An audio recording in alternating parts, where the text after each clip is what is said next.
مولاي صل وسلم دائما أبدا على حبيبك خير الخلق كلهم مولاي صل. نحمده ونصلي على رسوله الكريم أما بعد. فقد قال الله سبحانه وتعالى في كلامه القديم والفرقان الحميد: أعوذ بالله من الشيطان الرجيم. بسم الله الرحمن الرحيم. وعلمك ما لم تكن تعلم وكان فضل الله عليك عظيما. صدق الله العظيم. وقال رسول الله صلى الله عليه وسلم: فإن الأنبياء لم يورثوا دينارا ولا درهما إنما ورثوا العلم فمن أخذه أخذ بحظ وافر. صدق رسول الله صلى الله عليه وسلم. அளவற்ற அருளாளனும் நிகரற்ற அன்புடையோடுமாகிய எல்லாம் வல்ல அல்லாஹுவின் பேரருளால் துவங்குகிறேன். அருமை நாயகம் முஹம்மது ரசூலுல்லாஹ் ஸல்லல்லாஹு அலைஹி வஸல்லம் அவர்களின் மீதும் நற்பாக்கியங்கள் நிறைந்த அவர்களுடைய உம்மத்தினர் மீதும் குறிப்பாக இந்த இல்மி மஜ்லிஸில் அமர்ந்திருக்கிற உலமாக்கள் துலமாக்கள் நம் அனைவர் மீதும் எல்லாம் வல்ல அல்லாஹுவின் நல்லருள் என்றென்றும் நிறைவாக உண்டாவதாக. ஆமீன். அல்லாஹுவின் பேரருளால் அதாயி கல்வி குழுமத்தினுடைய ஆரம்ப கட்டமான இவ்வாண்டினுடைய நிகழ்விலேயே பங்கேற்கும் ஒரு வாய்ப்பு எனக்கு கிடைத்திருக்கிறது. ஏனோ தெரியவில்லை, முதலில் நீங்கள் இருந்த இடத்திற்கு பல முறை வரும் சூழ்நிலை எனக்கு வாய்க்கவில்லை. அன்பு சகோதரர் ஃபைசல் பாரி அவர்கள் அநேகமா ஒரு நிறைய தடவை தொடர்பு கொண்டிருப்பார், வர வேண்டும் என்று. அது சூழ்நிலை என்னவோ அல்லாஹ்வுடைய ஏற்பாடு, அங்கு வருவதற்கான வாய்ப்பு இதுவரை கிடைக்கவில்லை. இந்த அதாயி குடும்பத்தில் நான் முதல் நிலையிலேயே வந்திருக்கிறேன் என்று நான் யோசிக்கிற போது அல்லாஹ்வுடைய ஒரு பெரிய வாய்ப்பு கிடைத்திருப்பதாக உணர்கிறேன். அல்ஹம்துலில்லாஹ். அல்லாஹ் இந்த கல்வி குழுமத்தை பொருந்திக் கொள்வானாக. இது முன்னெடுக்கக்கூடிய கல்வி சார்ந்த வளர்ச்சி பணிகளுக்கு அல்லாஹ் துணை நிற்பானாக. ஒரு நீண்ட இடைவெளிக்கு பின்னாலே நீங்கள் எல்லாம் மதரசா வாசலுக்கு இப்போது வந்திருக்கிறீர்கள். பல பேர் ஓதலாமா வேணாமா அப்படிங்கிற யோசனையில கூட இருந்திருப்பீங்க. இன்னும் சில பேர் எல்லாம் போய் எங்கேயாவது கடை கண்ணியில சேர்ந்து செட்டில் ஆயிருப்பாங்க. ஒரு மாதிரி ஒரு ஈரடிப்பு மனப்பான்மை அப்படின்னு சொல்லுவாங்கல்ல, தருந்துடைய காலத்துல இன்றைக்கு நீங்கள் எல்லாம் மதரசாவுக்கு வந்திருக்கிறீர்கள். அல்லாஹ்வுடைய பெரிய வாய்ப்பு, நாம் குர்ஆனோடும் ஹதீஸோடும் கிதாபுகளோடும் உஸ்தாதுமார்களோடும் இல்மு சார்ந்த இந்த வளர்ச்சிகளோடு நாம் நம்மை இணைத்துக் கொள்வது என்பது அல்லாஹ் நமக்கு வழங்கியிருக்கிற பெரிய வாய்ப்பு. முதல் விஷயம் என்னன்னா, வேற காலேஜில் இந்த பட்ட படிப்புகளுக்கெல்லாம் மார்க்கம் இல்லாத காலேஜுகள் இருக்கா இல்லையா? அந்த காலேஜுகள்ல படிக்கிறவங்க, வேற ஏதாவது அரசு வேலை வாய்ப்புகள்ல இருக்கிறவங்க, பதவிகள்ல உள்ளவங்க, நிறைய சம்பாதிக்கிறோன்ற உள்ளவங்க, இவர்களை எல்லாம் அண்ணாந்து பார்த்து வியக்கிற மனோபாவம் நமக்கு வரவே கூடாது. நான் அல்லாஹ்வின் மீது சத்தியப்பட்டு சொல்லுகிறேன், உலகத்திலேயே உயர்ந்த இடத்தில் உலமாக்கள் தான் இருக்கிறார். அது எவ்வளவு பெருசு, அவங்க மாசம் 2 லட்சம் 3 லட்சம் சம்பளம் வாங்கட்டும், சத்தியமாக உலமாக்கள் வாழுகிற நிம்மதியான வாழ்க்கை அவர்களுக்கு இல்லை. அப்படி ஒரு உயர்வான இடத்திலே அல்லாஹ் நம்மை வைத்திருக்கிறார்.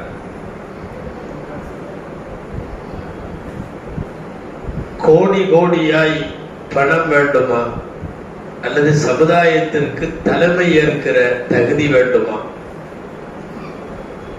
நீ கரோடுபதியா அல்லது உனக்கு லீடர்ஷிப் வேணுமா என்று அல்லாஹ் கேட்கிற போது சில பேர் கோடிகளை தேர்வு செய்வார்கள்.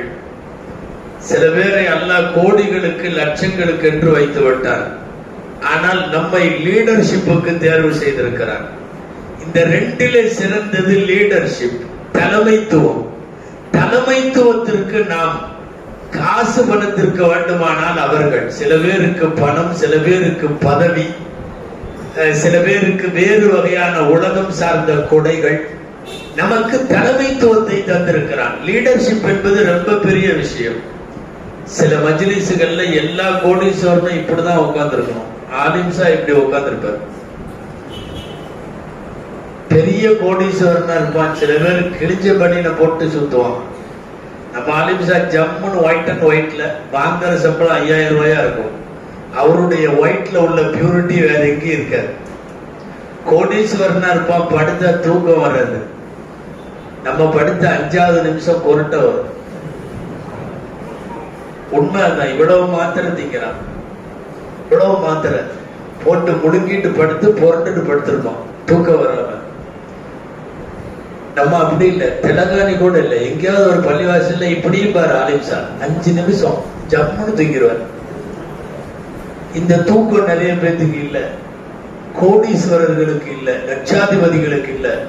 அதான் அவனுக்கு பிரச்சனை. அங்க செக்கு கொடுக்கணும், இங்க பார்ட்டி வரும், அங்க ஒரு வரும், கடன்காரனுக்கு என்ன பதில் சொல்ல, இந்த மாசம் பேங்குக்கு என்ன பதில் சொல்ல, என்னென்னமோ பிரச்சனை. இங்க ஒண்ணும் இல்ல. காத்தாலையும் காலெல்லாம் காலர் அடிச்சுள்ள, ராத்திரியும் காலெல்லாம் காலர் அடிச்சுள்ள. நம்மளுக்கு வேற ஏதாவது இருக்கா? ஒண்ணுமே இல்லை. ஒண்ணு தெரிஞ்சுக்கணும், மூச்சுக்கு மூச்சு மௌத்தா போற வரையும் காலெல்லாம் காலர் சூடுதா அப்படின்னு சொல்றது நமக்கான பெரிய பாக்கியம். வெள்ளிக்கிழமை மாத்திரம் அல்லாஹ் ரசூலை கேட்கிறவன் நிறைய பேர் இருக்கான். எப்பவாவது பயான் நேரத்துல அல்லது ரம்ஜான் நேரத்துல மட்டும் அல்லாஹ் ரசூலை பத்தி கேட்கிறவன் நிறைய பேர் இருக்கான். 365 நாளும் அல்லாஹ் ரசூலோடையே வாழ்ந்துட்டு இருக்கிறது நாம மட்டும்தான். நான் ஒரு பயானுக்காக பேசல, நீங்க தனியா உட்கார்ந்து யோசிச்சு பார்க்கணும். அல்லாஹ் ரசூலோட கான்டாக்ட்ல உலகத்துல 365 நாளும் கான்டாக்ட்ல இருக்கிறது உலமாக்கள் மட்டும்தான். அதனால தான் சொல்றோம், நான் நிறைய இந்த பட்டமளிப்பு விழாக்கள்ல சொல்லியிருக்கேன், உலகத்துல நிம்மதியா வாழ்றது உலமாக்கள் மட்டும்தான். இந்த நிம்மதி இன்னைக்கு அதுதான் தேவை. நிறைய பணம் இருந்து என்ன பயன்? நிறைய பதவி இருந்து என்ன பயன்? பதவிகள் படுகிற பாடு, பணம் படுத்துகிற பாடு, இதெல்லாம் பார்க்கிறவன். நம்மிடத்துல பொருளாதாரம் குறைவாக இருக்கலாம், அல்லது நடுநிலையாக இருக்கலாம், அல்லது மிதமாக இருக்கலாம். ஆனால் எவ்வளவு கோடி கொடுத்தாலும் கிடைக்காத ஒரு மிகப்பெரிய இல்முக்கும் அதனுடைய வராசத்துக்கும் நாம் சொந்தக்காரர்கள். இதுதான் நமக்கு கிடைச்ச பெருமை. ஓதருக்கு வந்திருக்கிறவங்களுடைய உள்ளத்துல உறுதியா ஒரு விஷயம் பதியணும். என்ன தெரியுமா? மௌத்து வரையும் இந்த இல்மோட கான்டாக்ட்லயே இருக்கணும். எல்லாமே நக்கோனாக இறுதி வரைக்கும் இந்த தொடர்பு, அதுதான் லட்சியமாக குறிக்கோளாக கொள்ள வேண்டும்.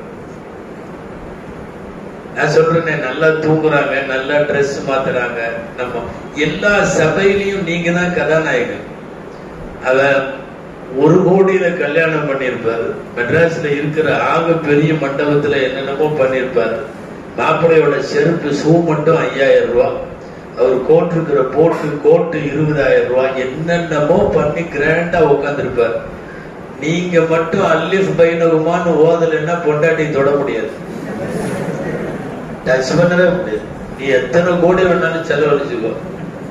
நாம போய் உட்கார்ந்து புடிடா கையன்னு சொல்லி 2 பேர்த்தையும் பிடிக்க வச்சு, நான் எனது மகளை இந்த ரூபாய் மகருக்கு இவரவர் சாட்சியாக நான் வக்கீலாக இருந்து நான் உங்களுக்கு திருமணம் முடித்து கொடுத்தேன் அப்படின்னு இவர் சொல்ல வச்சு, அவரை ஏத்துக்கொண்டேன்னு இவரை கேட்க வச்சு, அவன் ஏத்துக்கொண்டேன்னு சொல்ல வச்சு, அவன் சில நேரம் நம்மளை பார்த்து ஏத்துக்கிட்டியாப்பா, இப்ப நீ கல்யாணம் பண்றதுக்கு நாம ஏத்துக்கிட்டு கபில் தூன்னு சொல்லுப்பான்னு சொன்னா, அங்க கபூல் செஞ்சியா பாரு, கபூல் செய்தேன்னு சொல்லுங்கிறப்ப சமயத்துல சில பேர் ஆலிம் சாட்டியே கேட்பாங்க. இவர் கபில் தூண்டா விவகாரம் ஆயிரும். இந்த ஈஜாபு கபூல ஆலிம் நடத்தி வைக்காம இவர் மனவரைக்குள்ள போக முடியாது. நீங்க ஜனாசா தொழுக வைக்காம கபிரிஸ்தானுக்கும் அவன் போக முடியாது, கபிரிஸ்தானுக்கும் போக முடியாது. அதாவது நாம் ஆலிம்களாக இருப்பவர்கள் எந்த இடத்துல இருக்கோம்னு சொல்ல வர்ற. அவன் இங்க நின்று தனியா தொழவட்டும், அவனை புடிச்சு பின்னாடி நிக்க வச்சு நாம முன்னாடி நின்று அவனுக்கு 27 மடங்கு நன்மை இல்லையா? எப்ப அவனுக்கு 27 மடங்கு நடக்கும்? சலாத்துல் ஃபர்தி சலாத்துல் ஜமாஅத்தி அஃதலு மின் சலாத்தில் ஜமாஅத்தி அஃதலு மின் சலாத்தில் ஃபர்தி பி 27 தரஜா. 21 ஒரு மடங்கு தொழுகையை 27 மடங்கு தொழுகையாக ஆக்கி கொடுக்கிற இடத்தில் ஆலிம் இருக்கிறார். அதனால ஒரு நிக்கா மஜ்லிஸ், ஒரு மவுத்துடைய இடம், ஒரு ஜமாத்துடைய தொழுகை, எந்த சமுதாயத்தினுடைய நல்லது கெட்டது எல்லாத்திலையும் முன்னிலைப்படுத்துவதற்கு காரணமாக இருப்பது நம்முடைய இல்மு. அவர் ரொம்ப பெரிய கோடீஸ்வரர் அப்படிங்கிறதுனால அவரை கொண்டு எங்கேயும் இது பண்ண முடியாது. இவ்வளவு பெரிய சிறப்புகளை எல்லாம் தாக்கி இருக்கக்கூடிய இந்த இல்முடைய தொடர்பு அப்படிங்கிறது நமக்கு வாய்க்கப்பட்டிருக்கிறது. அதுலயும் யாராவது இமாமத்துல, மக்தபுல, தரிசுல இந்த மாதிரி ஏதாவது பணிகள்ல இணைச்சுக்கிட்டாங்கன்னா, நான் சொன்னது போல அல்லாஹ் ரசூலோடையே வாழ்க்கை நடத்துற மாதிரியே இருக்கும். மனைவி மக்களோடு வாழுவது போலவே நம்முடைய இன்னொரு ட்ராக் அல்லாஹ் ரசூலோடையே வாழுகிறோம். இந்த வாய்ப்பு உலகத்துல வேறு யாருக்கும் கிடைக்காது. பொதுவா அல்லாஹ் நமக்கு ஒரு ஆயுஸ் வாழ்க்கை கொடுத்திருக்கான். நீங்க எல்லாம் 20கள்ல இருக்கிறீங்க. இங்க இருக்கிற உஸ்தாத்மார்கள் சில பேர் 30கள்ல இருக்கிறாங்க, 50கள்ல உள்ளவங்களும் உண்டு. என்னன்னா, வாழ்க்கை முடிவதற்குள்ள இந்த வாழ்க்கைய அனுபவிக்கிறதா இல்ல முதலீடு செய்யறதா? நல்லா கவனிக்கணும். இன்வெஸ்ட்னு ஒரு வார்த்தை இருக்குல்ல, முதலீடு செய்யறது. என்ஜாய் பண்றதுன்னு ஒரு வார்த்தை இருக்குல்ல, அனுபவிக்கிறது. உன்னுடைய லைஃப நீ இன்வெஸ்ட் பண்றியா, என்ஜாய் பண்றியா? என்ஜாய் பண்றதுன்னா இப்ப எல்லாம் நிறைய பேர் பண்ணிட்டு இருக்கிற மாதிரி ஜாலியா அனுபவிச்சு அங்க இங்க செலவு, வசதி வாய்ப்பு, பங்களா, காரு, டூரு, பிக்னிக் எல்லாம் பண்ணி முடிச்சு ஜம்முன்னு வாழ்ந்துட்டு போயிடுவார். அவர் போன பிறகு ஒரு சமூகத்தில் அவர் செய்த சாதனைகள்னு எடுத்தா 0த்துல நிற்கும். இது என்ஜாய் பண்றது. இன்வெஸ்ட் பண்றதுன்னு ஒன்று இருக்கு. என்னன்னா, அல்லாஹ் கொடுத்திருக்கிற ஒரு 60 வயசு 70 வயச முதலீடு செய்யறது. எதுக்கு முதலீடு? போனதற்கு பிறகும் கூட மன்னரைக்கும் மறுமைக்கும் சேர்ந்து முதலீடு செய்யறது. நல்லா தெரிஞ்சுக்கணும். இந்த உலகத்தில் உலமாக்கள் மட்டும்தான் தங்கள் வாழ்க்கையை என்ஜாய் பண்ணல, இன்வெஸ்ட் செய்திருக்கிறார்கள். மிகப்பெரிய முதலீடு. ஒரு மிகப்பெரிய ஆலிம் அவர் இறந்து போகிறார். அவரு பேர் வச்ச குழந்தைங்க ஆயிரக்கணக்கில், அவர்கிட்ட மக்தபு ஓதின குழந்தைங்க ஆயிரக்கணக்கில், அவர்கிட்ட மக்தபு ஓதிட்டு மதரசால போய் ஆலிமான குழந்தைங்க 100கணக்கில், அவங்க போய் ஓதி கொடுக்கிறது 100கணக்கில். ஒரு நீண்ட கல்வி தொடரை அல்லாஹ் ரசூலுக்கான ஒரு படையை ஒரு ஆலிம் உருவாக்குகிறார். அந்த ஆலிம் பெரிய அரபிக் கல்லூரியில பேராசிரியரா இருக்கணும்னு அவசியம் இல்லை, மக்தபு மதரசாவில இருந்தாலே போதும். அதுலயும் கூட யாராவது தரிசனுடைய வாய்ப்பு உங்களுக்கு கிடைத்து தரிசுல இருந்துட்டீங்கன்னா, நீங்கள் மௌத்தானதற்கு பின்னாலையும் ஏதோ ஒரு வகையில் உங்களுடைய முத்தஅல்லகீன்கள், உங்களோடு அல்லாஹ்வுடைய தொடர்பை பெற்றவர்களினுடைய மிகப்பெரிய செய்தி போய்கொண்டே இருக்கும். ஒரு ஃபார் எக்ஸாம்பிள் சின்னதா சொல்றேன். அல்லாஹு அக்பர்னு தக்பீர் கட்டி ஹனஃபி மதுஹபுக்கு பிரகாரம் நான் தக்பீரை கீழே கட்டுகிற போது நான் தொழுது முடிக்கிறேன், ஹனஃபி மதுஹபின் பிரகாரம் குனூத் ஓதுகிறேன், அவர்கள் சொல்லிக் கொடுத்த சட்ட பிரகாரம் என் தொழுகையை முடிக்கிறேன். உலகத்தில் கோடிக்கணக்கான முஸல்லீன்கள் ஹனஃபி மதுஹபிலே தொழுகிறார்கள். இவர்களின் நன்மையில் ஒரு பங்கு அபூ ஹனீஃபா ரஹ்மத்துல்லாஹி அலைஹி போகிறது, அபூ யூசுப் ரஹ்மத்துல்லாஹி அலைஹி போகிறது, முஹம்மது ரஹ்மத்துல்லாஹி அலைஹி போகிறது. இப்ப என்னன்னா, வாழ்க்கையை முதலீடு செய்வதா அனுபவித்து கழிப்பதா? அல்லாஹ் நம்மள அனுபவிச்சு கழிக்கிற மாதிரி வேண்டாம், நீ முதலீடு செய் என்று சொல்லி ஒரு மிகப்பெரிய ஏற்பாட்டை அல்லாஹ் நமக்கு தந்திருக்கிறான். அதனால சின்னதா கூட நமக்கு திறந்து வரக்கூடாது. இந்த கல்வியில நாம இப்படி ஓதிட்டோமே, நம்ம கூட பிறந்தவன் நல்லா இருக்கானே, அவன் பிஇ முடிச்சான், ஐடி போனான், சாப்ட்வேர் போனான், அவ்வளவு சம்பளம் வாங்கல, இவ்வளவு சம்பளம், நிச்சயமா இல்ல. நிம்மதியான வாழ்க்கை உங்களுக்கு மட்டும் அல்லாஹ் வைத்திருக்கிறான். உங்களோடு உடன் பிறந்தவர்களாயினும் அவர்கள் நிறைய செல்வங்களை பெற்றிருந்தாலும் கூட உங்கள் அளவுக்கு நிம்மதியாய் அவர்களால் வாழ முடியாது.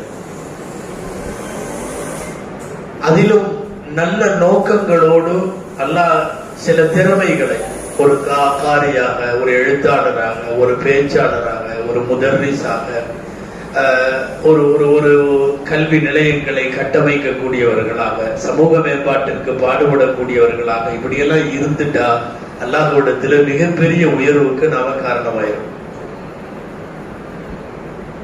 அதனால உள்ளத்துல வர வேண்டிய உறுதியான இப்போதைக்கு செய்தி என்னன்னா, மவுத் வரையும் இந்த இல்மிலே இன்ஷா அல்லாஹ் நாம் தொடர்பிலே இருப்போம். இன்ஷா அல்லாஹ். ஹதீபுல் அம்பியான் பேரு ஷுஐப் அலைஹிஸ்ஸலாம். நபி ஷுஐப் அலைஹிஸ்ஸலாம் நபிமார்கள், அவங்க பேச்சாளராம், நபிமார்களின் பேச்சாளர் ஹதீபுல் அம்பியா. ஷுஐப் அலைஹிஸ்ஸலாம் உலமாக்களுக்கு ஒரு பாடம் சொல்லுகிறார்கள், குர்ஆன்ல வர்ற பாடம். அவங்க என்ன சொல்றாங்க, ஒரு 3 செய்திகள் ஷுஐப் அலைஹிஸ்ஸலாம் பேசுகிறார்கள். நம்முடைய பேச்சில், நம்முடைய எழுத்தில், நம்முடைய சமுதாயத்தை திருத்துவதற்கான நம் பயணத்தில் நமக்கான நோக்கம் 3. ஒன்று, லா உரீது மா உரீது இலா மா அன்ஹாக்கும் அன்ஹு. வருதுல்ல குர்ஆன்ல, லா உரீது அன் உகாலிஃபக்கும் இலா மா அன்ஹாக்கும் அன்ஹு. நான் சொல்றதுக்கு முதல்ல நான் மாறு செய்ய மாட்டேன். உங்களை ஒரு விஷயத்துல நான் எதை சொல்றேனோ அதிலே நான் உங்களுக்கு மாறு செய்ய மாட்டேன். இலாமா அன்ஹாக்கும் அன்ஹு, நானே தடுக்கிறேன், அந்த செயலை நான் செய்ய மாட்டேன். 1.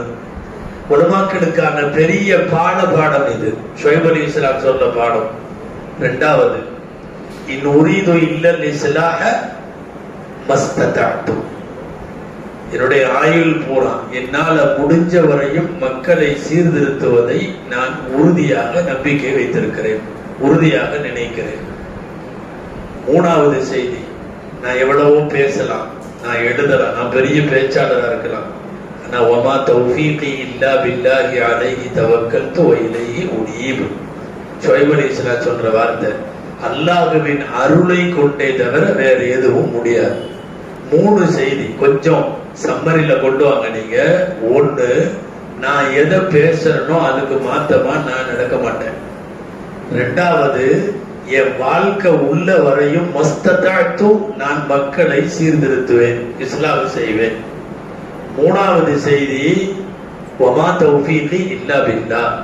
அல்லாஹ்வின் உதவியை தவிர என்னுடைய பேச்சுல ஒண்ணும் இல்லை, என்னுடைய எழுத்துல ஒண்ணும் இல்லை, என்கிட்ட எதுவுமே இல்லை. அல்லாஹ்வின் அருளால் அவன் கொண்டு போய் இந்த பேச்சை, இந்த எழுத்தை, இந்த இல்மை கொண்டு போய் மனிதர்களுடைய உள்ளங்களில் சேர்த்தாலே தவிர என்று ஷுஐப் அலைஹிஸ்ஸலாம் சொல்ற 3 செய்தி மார்க்க பணி செய்யக்கூடிய உலமாக்களுக்கு மிக முக்கியமானது. நாமளே ஒரு விஷயத்தை தடுத்து விட்டு அதை நாமே செய்தால் அது சரிபடாது. எங்கே ஒரு ஆலிம்சா அவர் பாட்டுல மெம்பர்ல உட்காந்து சலவாத்து நாரியான்னு ஓதுறீங்களே, அதெல்லாம் எண்ணத்துக்கு ஓதுறீங்க அப்படி இப்படின்னு அவர் பாட்டுல ஜும்மால பேசிட்டார் மெம்பர்ல உட்காந்து. அப்புறம் அன்னைக்கு நைட்டு ஏதோ ஒரு வீட்டுல சலாத்து நாரியாக்கு அவர் தான் வந்திருக்கிறார். எங்க ஜும்மால பேசுறது வேற, அவர் தான் வந்திருக்காரு.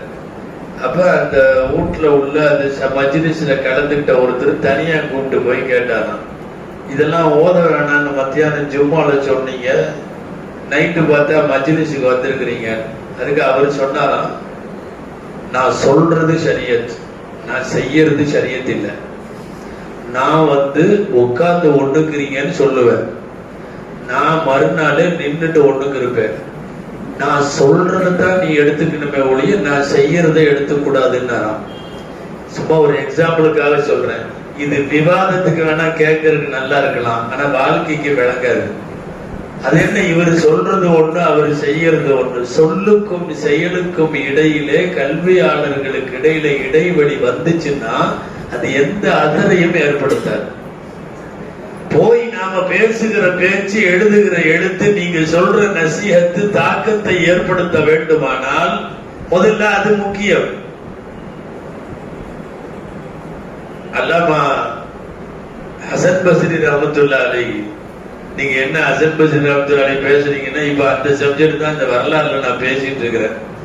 இந்த வேறுகடும் எழுதுகடும்ல அன்பு தம்பி ஃபைசல் பாரி அவர்கள் தான் அதை போஸ்ட் பண்ணி கொடுக்குறாரு. அதுல ஹசன் பஸ்ரி ரஹ்மத்துல்லாஹி அலைஹியுடைய முத்தாலா ஒரு 3-4 நாளா ஓடிட்டு இருக்கு. அதனால சொல்றேன், ரம்ஜான்லாம் 30 நாளும் தராவிக்கு பின்னாடி பேசுவாங்களாம் பயான். 30 நாளும் பயான். நம்மளாம் பேசுறோம்ல தராவிக்கு பின்னாடி, அந்த மாதிரி ஏதாவது ஒரு ஆயத்தை எடுத்துட்டு பேசுவாங்க. பயங்கரமான கூட்டம் உட்கார்ந்து இருக்குமா, இவர் சொன்னது அப்படியே உடனடியா அமல்ல வந்துடும் மக்கள்கிட்ட.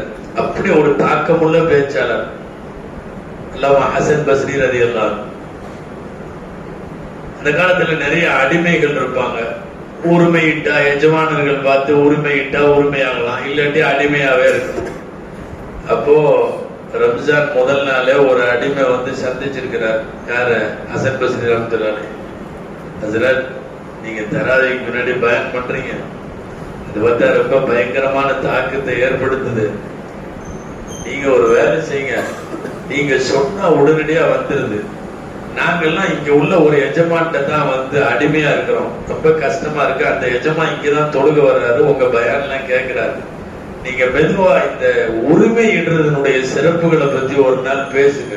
எத்துக்க ஃபதீலத்துல் எத்துக்க பத்தி, எத்துக்கனுடைய சிறப்பை பத்தி, உரிமையிடுறத பத்தி பேசுங்க. நீங்க பேசிட்டீங்கன்னா அநேகமா எங்களை எல்லாம் உரிமையிட்டுவாரு, எங்களுக்கு ஒரு நல்ல வாழ்க்கை கிடைக்கும். நாங்களாம் இன்ஷா அல்லாஹ் பார்க்கலாம் அப்படின்ட்டாங்க. அது 1வது நாள் தராவியா, 2வது தராவியா, 3வது தராவியா. அந்த அடிமை பக்கத்துல உட்காந்துருக்காரு.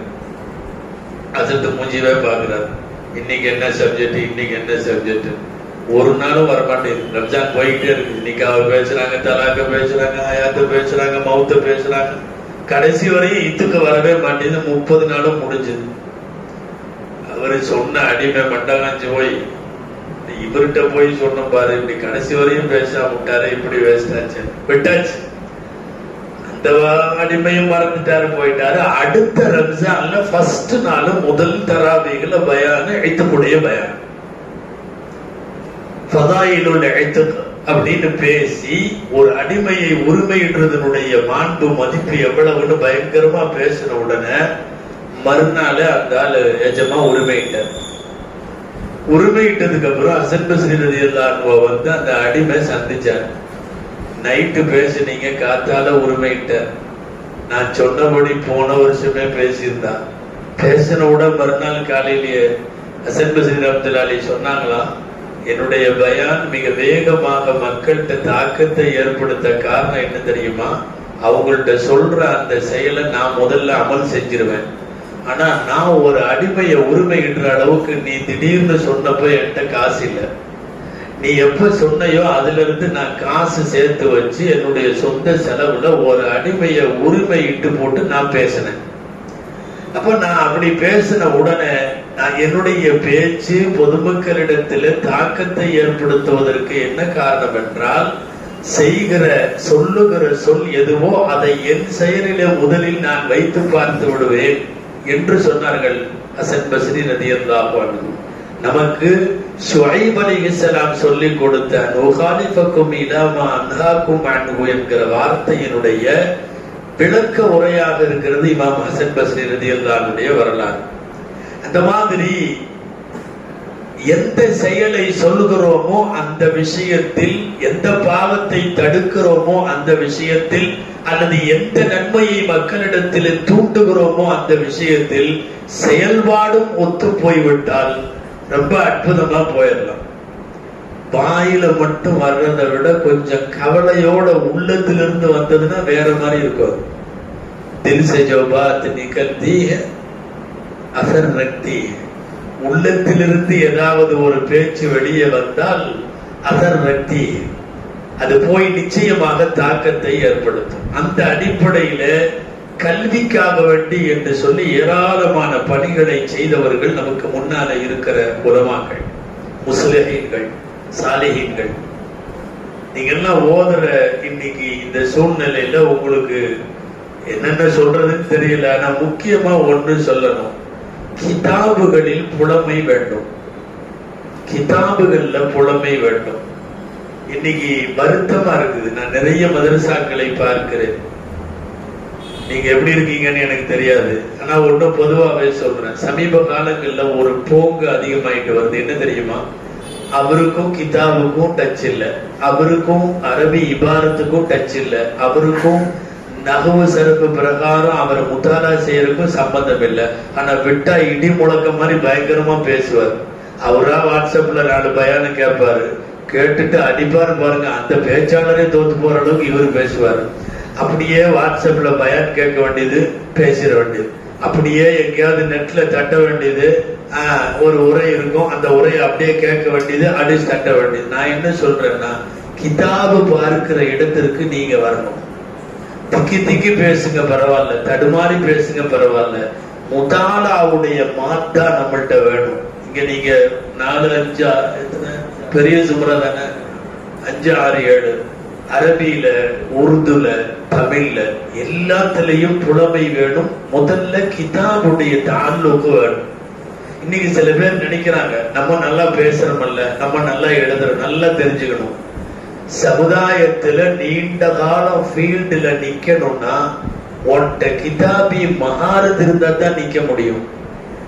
நீ அப்படி கேட்டுட்டு பேசுற பேச்சால நீ பொம்மை மாதிரி நிக்க முடியாது.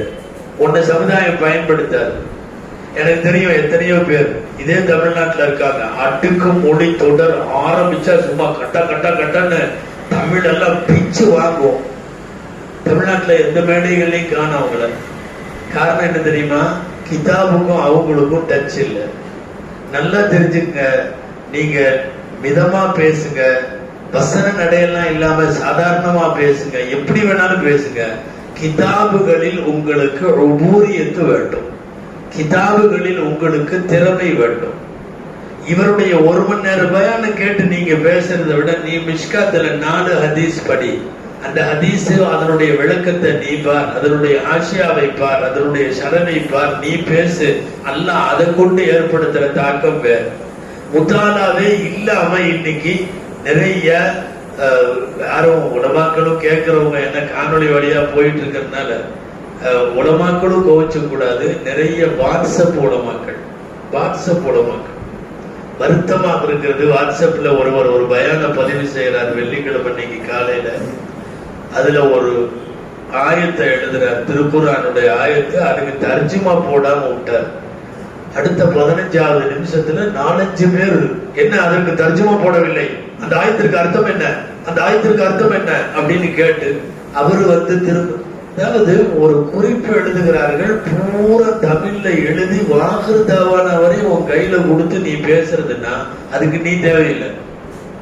நீ தரிசில் வரையும் ஓதணும்னு அவசியம் இல்லை. 7 சுப்ராவையும் பைதாவையும் புகாரையும் கையில் எடுக்கணும்னு அவசியம் இல்லை. உனக்கு எதுக்கு நூறுல் அன்வாரும் சிராஜியும் அதுவும் இதுவும் உசூல் ஷாஸ் ஒண்ணுமே தேவையில்லையே. எனவே நன்கு தெரிய வேண்டும், நீங்கள் வெறுமனே பேச்சாளராக வெறுமனே காரியாகலாம் இல்லை, இல்மு இருந்து அது இருக்கணும். நீங்க வெறுமனே இன்னைக்கு பிகாரி 2 வருஷம் தான் ஓதிட்டு வர்றான் 2வது சுப்ரா. பீகார்காரன் ஓதுற பிராத்துல நம்மளாம் முன்னாடி நிக்க முடியல. அவன் அவ்வளவு அழகா ஓதுறான், குரல் நல்லா இருக்கு, எல்லாம் நல்லா இருக்கு. இல்முக்கு அவனுக்கு சம்பந்தம் இல்லை. நல்லா தொழுக வைக்கிறது மட்டும்தான் அவன் போதும். நல்லா பேசுறது மட்டும்தான் வாட்ஸ்அப் படிக்கிறவங்க போதும். பின்ன நீங்க யாரு அப்படின்னா, நீங்கள் இல்மோடு தொடர்பு விட வேண்டும். இல்மு வேணும். கிதாபு பேரு கூட தெரிய மாட்டேது சில பேர்த்துக்கு. என்ன கிதாபு ஓதுறீங்கன்னு கேட்டா சில மாணவர்கள்ட்ட 4-5 ஓதுறவங்கள்ட்ட, ஆமா அவன் கிதாப் பேர் அது அது அப்படின்ட்டு யோசிச்சுக்கிட்டே நிக்கிறார். ஒரு முக்கியமான கிதாப் 2 சொல்லிடுறாரு, தப்சீர் மிஷ்காத்துன்னு.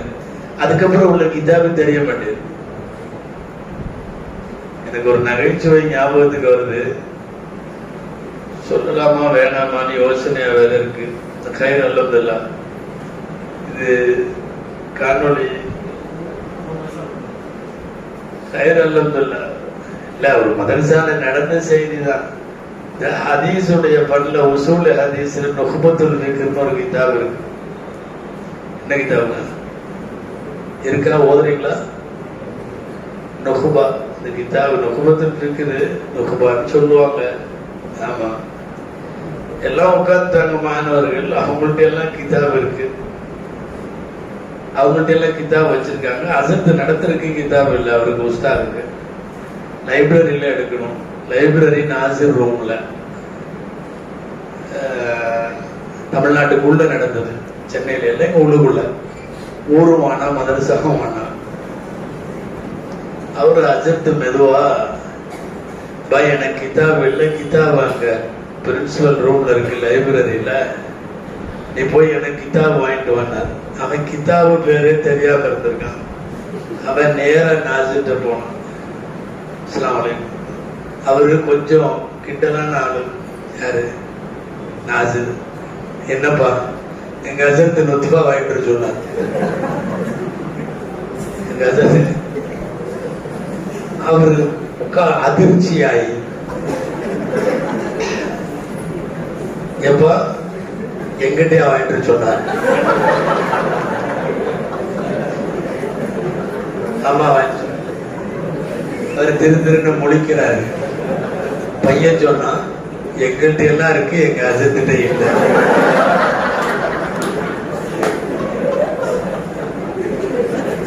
அவரு ஏற்கனவே கிண்டலானவர். அவரும் விடுற மாதிரி இல்லை.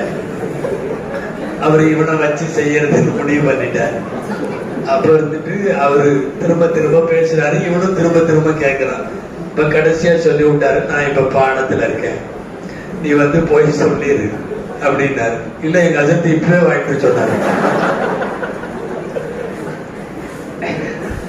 எதுக்கு சொல்றேன், அது என்ன கிதாப நம்ம ஓதுறோன்ற பேரு கூட தெரியல. சில பேர் எல்லாம் உசூல் தப்சீர்ல நீங்க என்ன ஓதுனீங்க அப்படின்னு ஒரு பையன்கிட்ட கேட்டோம்னா அவன் கௌசுல் கபீர்னு சொல்ல தெரியாது. என்ன உசூல் தப்சீர்ல ஓத அந்த கிதாபு சொல்ல தெரியாது. அந்த கிதாபு பேரை நம்ம சொல்லணும், இது ஓதுனீங்க இல்ல அப்படின்னா ஓதணும் அப்படின்பாரு. பண்ணு தெரியல, எந்த கிதாபு ஓதுறோம்னு தெரியல. இதெல்லாம் என்னன்னா முதாலாவுடைய குறைவு. இன்னைக்கு முதாலா குறைவாக, நான் இந்த மதரசாவை சொல்ல, நம்ம எல்லா மதரசாவையும் சொல்றேன், எல்லா மதரசாலையும் சொல்றேன். இன்னைக்கு சமீபத்தில் இப்படி ஒரு கஹத்துடைய காலம், ஒரு பஞ்ச காலம் இன்றைக்கு நீடிக்கிறது. வெளிவரக்கூடிய உலமாக்கள் ஜய்யிதானவர்களாக, மாகிர்களாக, கிதாபிகளாக, உலூமுகள்ல ஃபுனூன்கள். முதல் விஷயம் உலூமு ஃபுனூன். பாக்கியாத்து சாலிஹாத்துல சில பெரிய உஸ்தாதுமாருங்க அந்த இன்டர்வல் பீரியட்ல போய் டப்புன்னு துகா தொழுகி தக்பீர் கட்டினா திட்டுவாங்க. துகா தொழுதுட்டு இருந்தா போல முதல்ல பாடத்துக்கு அப்படின்னு அடிப்பாங்க. என்னன்னா ஓதுற காலத்துல முழுக்க முழுக்க இல்ம ஹாசிலாக்குறது மட்டும்தான் வேலை. அந்த கரெக்டான அமல்லையே போவாங்க. கொஞ்சம் அமல கூட்டனா திட்டுவாங்க. உங்களுக்கு தெரியும் ஃபேமஸான முசன்னிஃபீன்கள்ல தஹாவி இமாம். தஹாவி இமாம் அவங்களுடைய வரலாறுல எழுதுறாங்க, உஸ்தாத்மார்கள்ட்ட ஓதும் போது குன்னா நுதுரபு பி ஸலாத்தில் லுஹா, நாங்கள் லுஹா தொழுகைக்காக அடி வாங்கினோம். அப்படின்னா என்ன தெரியுமா, தொழுதுக்கு அடிச்சிருக்கிறான். நீ இல்மா ஹாசிலாக்கிட்டு இருக்கிற நேரத்துல நீ என்ன அங்க போய் நின்றுகிட்டு நீ பாட்டுல தக்பீர் கட்டி 10 ரக்காயத்து 12 ரக்காயத்து அவாபின்னு அந்த தஸ்மீன் நபில் இந்த தஸ்மீன் நபில். நீ ஓதுற பையனை பொறுத்தவரையும் தஸ்மீன் நபில் தொழுகையை விட அவருடைய முதாலா 1000 மடங்கு அஃதல், 1000 மடங்கு அஃதல். அதனால முதாலாக முதல்ல இந்த ஆசை வேணும். நாம கிதாபு பார்க்கணும், நாம முதாலா செய்யணும், சொந்தமா ஒரு 4 வரி படிச்சு அதை சொல்லணும். உண்மையாகவே நீங்க ஒரு பயான ஒருத்தர் பேசி கேட்டு நீங்க பேசுறதை விட என்னைக்காவது முயற்சி பண்ணி பார்த்து நீங்க ஒரு கிதாபிலிருந்து தொடாவி ஒரு விஷயத்தை எடுத்து ஃபர்ஸ்ட் பிரசன்டேஷனா ஒரு கருத்தை சொல்லும் போது ஒரு மகிழ்ச்சி வரும் பாருங்க. அந்த மகிழ்ச்சிக்கு அளவே கல்வியில இந்த கவனத்தை தான் நமக்கு முன்னாலே உள்ள உலமாக்கள் எல்லாம் நம்முடைய முன்னோர்கள் சாலிகின்கள் எல்லாம் செய்தார்கள். இன்னைக்கு மிகப்பெரிய பஞ்சம் அதிலே இருக்கிறது. எத்தனை பேர் நாம இமாம்களாக மதிக்கிறவங்க எல்லாம் கல்விக்காக சிறை சென்றவர்கள், ஜெயில இருந்தோம். அபூ ஹனீஃபா ரஹ்மத்துல்லாஹி நீண்ட காலம் சிறையில கழிந்திருக்கிறார். மாலிக் ரஹ்மத்துல்லாஹி அலைஹி ஜெயில போட்டுட்டு அதுக்கப்புறம் கொண்டு வந்து மொட்டை அடிச்சு கரும்புள்ளி செம்புள்ளி குத்தி அவங்களை கழுதையில உட்கார வச்சு மதீனாவுல நகர்வலம் விட்டாங்க. மதீனாவுல சொன்னாங்க மாலிக் ரஹ்மத்துல்லாஹி அலைஹி மல்லம் யாரிஃப் மாலிகன் ஃபஅரிஃபு அன்னி மாலிகுன். யாருக்கெல்லாம் மாலிக் தெரியலையோ தெரிஞ்சு மொட்டை அடிச்சு அடையாளம் இல்லாம ஆயிடுச்சு. நான் தான் மாலிக், இந்த ஊருடைய இமாம், இந்த ஊருடைய கல்வியாளன். மஸ்ஜிது நபவியில பாடம் நடத்துற பாக்கியம் மாலிக் இமாம் பெற்றாங்க இல்லையா? அதாவது மொத்தால பலாகியாத்திய மாலிக்னு சொல்லி ஹதீஸ் கலையில ஒரு மிகப்பெரிய ஒரு தாக்கம் உண்டு. நாமெல்லாம் உட்கார்ந்துக்கிட்டு எங்கெங்கயோ மூலையில உட்கார்ந்துட்டு ரசூலுல்லாஹ் ஸல்லல்லாஹு அலைஹி வஸல்லம் சொன்னார்கள், நாயகம் ஸல்லல்லாஹு அலைஹி வஸல்லம் சொன்னார்கள்னு சொல்றோம். மாலிக் இமாமுக்கு கிடைச்ச பாக்கியம் என்ன தெரியுமா? ரவுதாவுக்கு நேரா உட்கார்ந்து பாடம் நடத்தி இவர்கள் சொன்னார்கள். யாருக்காவது அந்த வாய்ப்பு கிடைக்குமா? எவ்வளவு பெரிய செய்தி அது. சாஹிபு ஹாதல் கபர்ல இருந்து நான் சொல்லுகிறேன், இந்த கபரிலே அடங்கி இருப்பவர்கள் சொன்னார்கள் என்று ஸல்லல்லாஹு அலைஹி வஸல்லத்தினுடைய கபரை ஒட்டி பாடம் நடத்துகிற இமாம் மாலிக் ரஹ்மத்துல்லாஹி அலைஹி கல்வியை கற்றுக்கொள்வதற்கு எவ்வளவு பாடுபட்டாங்க தெரியுமா? அல்லாஹு அக்பர். எழுதுறதுக்கு பேனா கூட இல்லை இமாம் ஷாஃபி ரஹ்மத்துல்லாஹி அலைஹி, கையில எழுதுவாங்க. அவங்க அம்மா கொண்டு வந்து உட்கார வச்சுட்டு போயிட்டாங்க மாலிக் இமாம் தரிசுல. யார? ஷாஃபி ரஹ்மத்துல்லாஹி அலைஹி. ஷாஃபி ரஹ்மத்துல்லாஹி அலைஹி சின்ன பையன், கொண்டு வந்து அவங்க அம்மா விட்டுட்டாங்க. சின்ன வயசுலயே எத்தீமாயிட்டாங்க இமாம் ஷாஃபி ரஹ்மத்துல்லாஹி அலைஹி. அவங்க அம்மா வேலைக்கு போறவங்க வீடுகள்ல கொண்டு வந்து மாலிக் இமாம் தரிசுல உட்கார வச்ச உடனே மாலிக் இமாம் சொல்ல ஷாஃபி எல்லாரும் எழுதுறாங்க. அவங்கள்ட்ட எல்லாம் இந்த அவுராக் இருக்குது. அந்த காலத்துல அவுராக்குன்னு சொல்லுவாங்க. ஒரு வரக்கு இந்த டேபிள் அளவுக்கு இருக்கும், இந்த அளவுக்கு இருக்கும். அந்த வரக்குல எழுதுறது, தொட்டு கட்டையில மைய தொட்டு எழுதுறது காத்திபுகள். எல்லாரும் எழுதுறாங்க. இவற்றை எழுதுறதுக்கு வரக்கும் இல்ல, கலமும் இல்ல, இங்கும் இல்ல. இப்படி கையில எச்சியை தொட்டுக்குவானா, இப்படி எழுதுவாங்க. கையில எழுதுனா எச்சியில் எழுதுனா என்ன தெரியும்? ஒண்ணுமே தெரியாது. சொல்ல எழுதுவாங்க. மாலிக் ரஹ்மத்துல்லாஹி அலைஹி பார்த்துட்டாங்க, இவன் பாடத்துல அசர்த்தை கிண்டல் பண்றானோ அப்படிங்கிற மாதிரி ஏதோ புரிஞ்சுக்கிட்டு பாடம் முடிஞ்சு நீ என்ன தனியா பாருன்ட்டாங்க. ஒரு 4-5 நாள் விட்டுட்டாங்க. அப்புறம் பாருன்ட்டாங்க. பார்த்த உடனே என்ன பண்ணிட்டு இருக்கிற? நான் பாடம் நடத்திட்டு இருக்கிறேன், கையில இப்படிங்கிற அப்படின்னு. இல்ல, என்கிட்ட பேப்பர் இல்ல, பேனா இல்ல, அதை வாங்கி தர்றதுக்கு எங்க அம்மாவுக்கு வசதி இல்லை, நான் எத்தையுமே எனக்கு தந்தை இல்லை சொல்லிட்டு இமாம் ஷாஃபி ரஹ்மத்துல்லாஹி அலைஹி சொன்னாங்க, நீங்க பாடம் நடத்துங்க 1 வாரம் 10 நாள். அதுக்கப்புறம் கூப்பிட்டு எழுதுனவங்கள்ட்டையும் கேளுங்க, எங்கிட்டையும் கேளுங்க, அவங்கள விட நான் நல்லா சொல்லுவேன் அப்படின்னு சொன்னாங்க இமாம் ஷாஃபி ரஹ்மத்துல்லாஹி. அதே மாதிரி கூப்பிட்டு 10 நாள் கழிச்சு கேட்டா இமாம் மாலிக் ரஹ்மத்துல்லாஹி அலைஹி பாடம் நடத்தினதை பூரா ஒரு வடி விடாம சொல்லியிருக்கிறாங்க. இதெல்லாம் என்னன்னா கல்விக்காக பட்ட கஷ்டங்கள். ஒன்னும் வசதி இல்லாம கையில எழுதிட்டு உட்கார்ந்து இருந்தாங்களே இமாம் ஷாஃபி ரஹ்மத்துல்லாஹி. கல்குல் குர்ஆன் ஒரு பிரச்சனை வந்துச்சு, குர்ஆன் படைக்கப்பட்டதுன்னு சொல்லி அந்த பிரச்சனைகள்ல அஹ்மது பின் ஹம்பல் ரஹ்மத்துல்லாஹி அலைஹி ஜெயிலுக்கு போனாங்க. எக்கச்சக்கமான கஷ்டத்தை அனுபவிச்சாங்க. தஃப்தாசானி இமாம் எழுதுறாங்க, அஹ்மது பின் ஹம்பல் அடிச்ச மாதிரி யானை அடிச்சிருந்தா யானை எப்போவே இறந்திருக்கும். யானை அடிச்சிருந்தா லவ் துரிபல் ஃபீலு கமா துரிப அஹ்மது. அஹ்மது பின் ஹம்பல் ரஹ்மத்துல்லாஹி அலைஹி அடிச்சது மாதிரி யானை அடிச்சிருந்தா யானை செத்து போயிருக்கும். என்னன்னா இல்முக்காகவும் இல்மை பரத்தவும் அந்த இல்மை காப்பாற்றவும் அந்த இல்மை தக்க வைக்கவும் காலம் முழுக்க இவர்கள் எல்லாம் இவ்வளவு பெரிய வேலைகளை செய்தார்கள். சிறை செல்லாத இமாம்கள் கிடையாது. நாம இதையெல்லாம் யோசிக்கணும். அபூ ஹுரைரா ரலியல்லாஹு அன்ஹு பசியில மயங்கி விழுகுவாங்கன்னு கேள்விப்பட்டிருப்பீங்கன்னு நினைக்கிறேன் நிறைய பயான்கள்ல. பசியில ஒண்ணுமே இல்லை. இந்த திண்ணை தோழர்கள்னு நம்ம படிக்கிறோமே, அஸ்ஹாபு சுஃபா மாதிரி. நீங்களும் அங்கங்க இப்ப திண்ணை தோழர்கள் மாதிரி தான் உட்கார்ந்து இருக்கிறீங்க.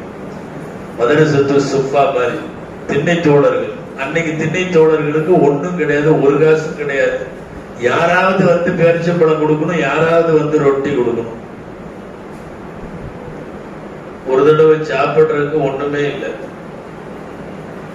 அபூ ஹுரைரா ரலியல்லாஹு அன்ஹு அவங்க எல்லாம் இருக்கிறாங்க. உமர் ரலியல்லாஹு அன்ஹு அன்னைக்கு உட்கார்ந்து இருக்கிறாங்க எங்க அங்க சபையில. ஸல்லல்லாஹு அலைஹி வஸல்லம் எல்லாத்துக்குமே சாப்பிடுறதுக்கு ஒண்ணும் இல்லை, நல்ல பசி. ஸல்லல்லாஹு அலைஹி வஸல்லம் சொன்னாங்க, அப்துர் ரஹ்மான் இப்னு அவுஃப் ரலியல்லாஹு அன்ஹு வீட்டுக்கு போய் சலாம் சொல்லிட்டு ஏதாவது வாங்கிட்டு வந்தாங்க. அபூ ஹுரைரா ரலியல்லாஹு சொன்ன வேலையை கச்சிதமா கரெக்டா செய்வார். அவர் விறுவிறுன்னு போனாரு. போட்டு அதே வேகத்துல விறுவிறுன்னு வந்தார். மா வஜத்து அப்துர் ரஹ்மான் ஃபீ பைத்திஹி, அப்துர் ரஹ்மான் வீட்ல இல்ல அப்படின்னு வந்தார்.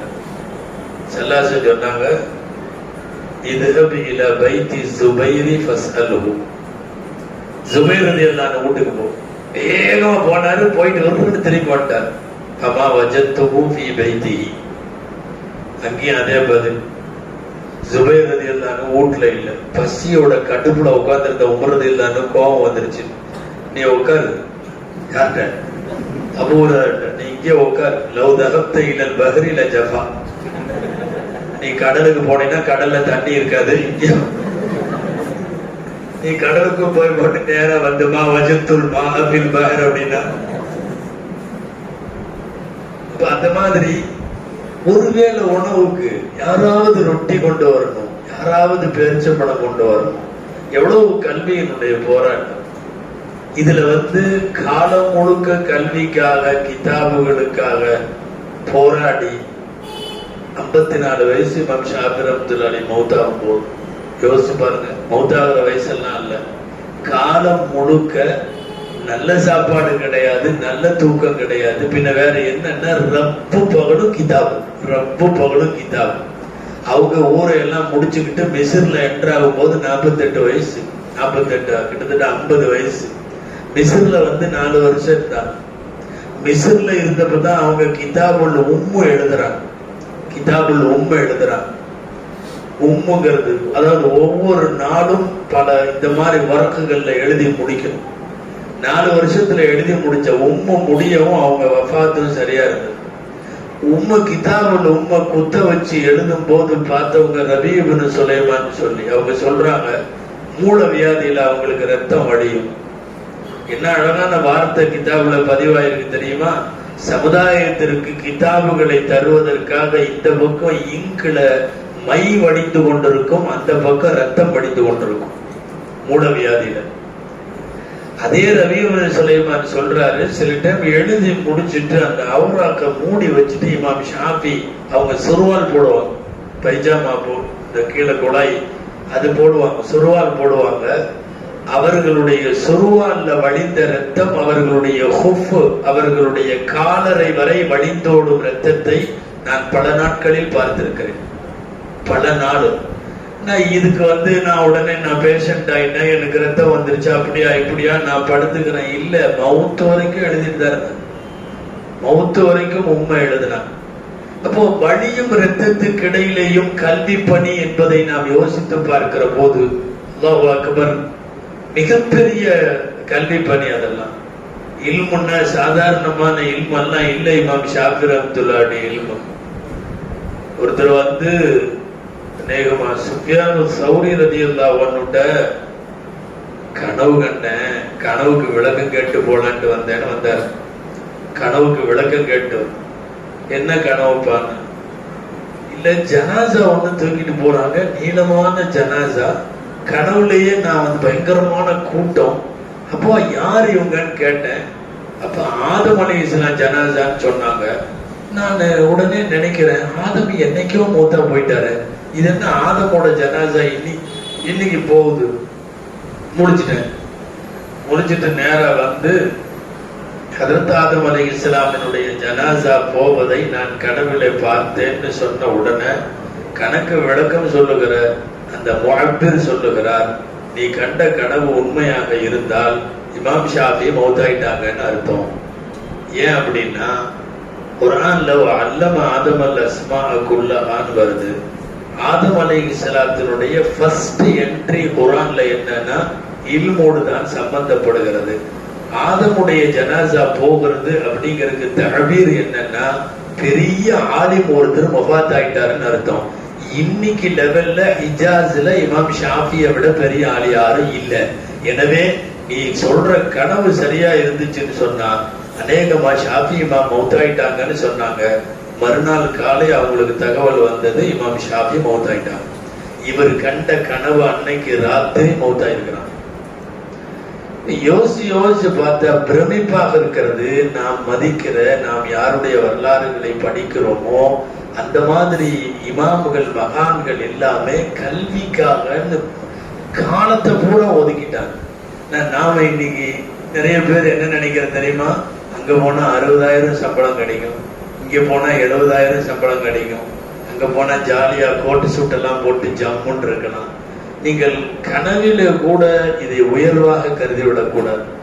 இந்த மாதிரி விஷயங்களை நமக்கு முன்னாலே வாழ்ந்தவர்கள் யாரையெல்லாம் நாம ரலியல்லாஹு அன்ஹுன்னு சொல்றோமோ, யாரையெல்லாம் ரஹிமஹுல்லான்னு சொல்றோமோ, யாரையெல்லாம் எங்களுடைய முன்னோடிகள் வழிகாட்டிகள்னு சொல்றோமோ, யாரெல்லாம் அடங்கி இருக்கிற இடத்துல போய் இன்னைக்கு நாம ஜியாரத்து செஞ்சு நிக்கிறோமோ அவங்க எல்லாமே இல்மோடு வாழ்ந்தவர்கள், இல்மோடு மௌத்தானவர்கள். அந்த இல்மு தான் நம்மளை எங்கேயாவது கொண்டு போய் உயரத்திற்கு கொண்டு போய் விடும். அஹ்மது பின் ஹம்பல் ரஹ்மத்துல்லாஹி அலைஹியுடைய ஜனாசால கலந்துக்கிட்டவங்க 8 லட்சம் பேர். 8 லட்சம் யோசிச்சு பாருங்க. இங்க பெரிய பெரிய முன்னால முதல்வர்கள் அவங்க எல்லாம் மூத்தா போனதே சேர்த்தனால 1 லட்சம் கூட வராது. 8 லட்சம். எங்களுடைய உஸ்தாத் நல்ல ஆயுளை அதிகப்படுத்துவாங்க. பிஎஸ்பிஎஸ் மொத்த பாடம் நடத்துகிற போது எங்களுக்கு சொல்லுவார்கள், அஹ்மது பின் ஹம்பல் ரஹ்மத்துல்லாஹியுடைய ஜனாசா தூக்கிட்டு போக முடியல. ஜனாசா இது மட்டும்தான் போச்சு. அங்கேயே நின்றுக்கிட்டாங்க. யாரும் நடக்கலாம் முடியாது. அந்த எந்த இடம் வரைக்குமோ போய் முற்ற வரைக்கும் கூட்டம்.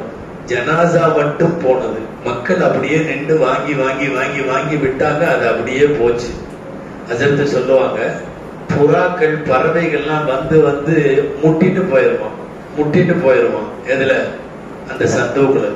அஹ்மது பின் ஹம்பல் ரஹ்மத்துல்லாஹி சந்தூக். 8 லட்சம் பேர் நிக்கிற இடத்துல ஜனாசா பாஸ் ஆகணும்னா எவ்வளவு நேரம் ஆயிருக்கணும்? அல்லாஹு அக்பர். அதாவது அஹ்மது பின் ஹம்பல் ரஹ்மத்துல்லாஹி அலைஹி உலகம் முழுக்க இல்முல ஃபேமஸ் ஆனவங்க. அஹ்மது பின் ஹம்பல் ரஹ்மத்துல்லாஹி வேற ஒண்ணும் இல்ல, பணக்காரங்க இல்ல, நாட்டை ஆளுகிற அதிபர் எல்லாம் இல்ல, கவுன்சிலர் கூட இல்ல. என்ன இது?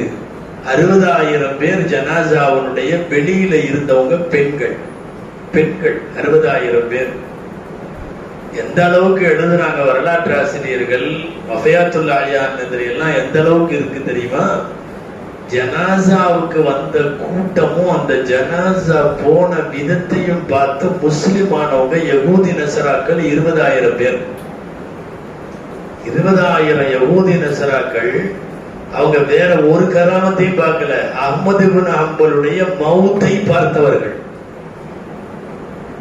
அதனால நாம் யாருடைய வழி ஓதி கொண்டிருக்கிறோமோ, எந்த மதரசாக்கள் எந்த உஸ்தாதுமார்களுடைய வழியில ஓதுகிறோமோ, நமக்கு முன்னால இருக்கிற முன்னோர்கள் அப்படிங்கிறவங்க சாதாரணமான இல்மு உள்ளவர்கள் அல்ல, அபாரமான இல்முக்கு சொந்தக்காரர்கள் அவர்கள். நான் ஆரம்பத்துல உள்ள ஹதீஸ் அதான் ஓதனேன். ஒரு நபியும் காசு பணம் விட்டுட்டு போகல. லம் யுவர்ரிது தீனாரன் வலா திர்ஹமன். தீனாரும் விட்டுட்டு போகல, திர்ஹம் விட்டுட்டு போகல. இன்னமா வர்ரசு அல் இல்ம. இல்மை தான் வாரிசாக விட்டுட்டு. நபிமார்கள் மட்டுமல்ல, ஃபுகஹாக்கள், முஹத்திஸீன்கள், முஃபஸ்ஸிரீன்கள், முஸன்னிஃபீன்கள் அத்தனை பேரும் விட்டுட்டு போனது இல்மு மட்டும்தான். வேற வார்த்தையில சொன்னா, இந்த உலகத்தில் சாலிகானவர்களாகவும் அறிவாளிகளாகவும் இருந்தவர்கள் விட்டுட்டு போனதை நாம எடுத்துக்கிட்டோம். காரூனு, ஃபிரௌனு, நம்ரூது, அவன் இவன், அலெக்சாண்டர், நெப்போலியன் போனவன் வந்தவன் எல்லாம் எந்த பணங்களை விட்டுட்டு போனானோ அதை சில பேர் எடுத்துக்கிட்டாங்க. எது வேண்டும் என்பதை தீர்மானிக்கிற இடத்தில் நாம் இருக்கிறோம். நான் துவக்கத்தில் கேட்டதையே உங்களிடம் கேட்கிறேன். நீங்கள் கோடீஸ்வரனாக வேண்டுமா அல்லது சமுதாயத்தினுடைய தலைமைத்துவத்திற்கு நீங்கள் வர வேண்டுமா? தலைமைத்துவத்திற்கு வர வேண்டுமானால் கொஞ்சம் சிரமப்படுங்கள், தொடர்ந்து கல்வியில இருங்கள், இல்மை பெருக்குங்கள், முதாலாவை பெருக்குங்கள். அல்லாஹ் கிதாபுகளோடு முதாலாவோடு இருப்பவனை ரஹ்மத்தாக பார்ப்பது போன்று வேறு யாரையும் இந்த உலகத்திலே பார்ப்பதில்லை என்பதை கவனத்தில் வையுங்கள். அல்லாஹ் தௌஃபீக் செய்வானாக. நிறைய இல்மை படிக்க, இல்மினுடைய வாசல்களை தொடர்ந்து அதை தட்டி கொண்டிருக்க அல்லாஹ் தௌஃபீக் செய்வானாக. மௌத்து வரையும் நம்மிடமிருந்து அல்லாஹ் நம்முடைய இல்மு ரீதியான சேவைகளை அல்லாஹ் வாங்கி கொண்டே இருப்பானாக. முன்னோர்களான உலமா பெருமக்கள், முசன்னிஃபுகள், அயிம்மாக்கள், ஃபுகஹாக்களுடைய வழியிலேயே அந்த மௌத்து வரையும் வாழுவதற்கு அல்லாஹ் நமக்கு தௌஃபீக் செய்வானாக. ஜஸாகுமுல்லாஹு கைரல் ஜஸா வ ஆகிரு தஅவானா அல்ஹம்துலில்லாஹி ரப்பில் ஆலமீன். அஸ்ஸலாமு அலைக்கும் வ ரஹ்மத்துல்லாஹி வ பரகாத்துஹு.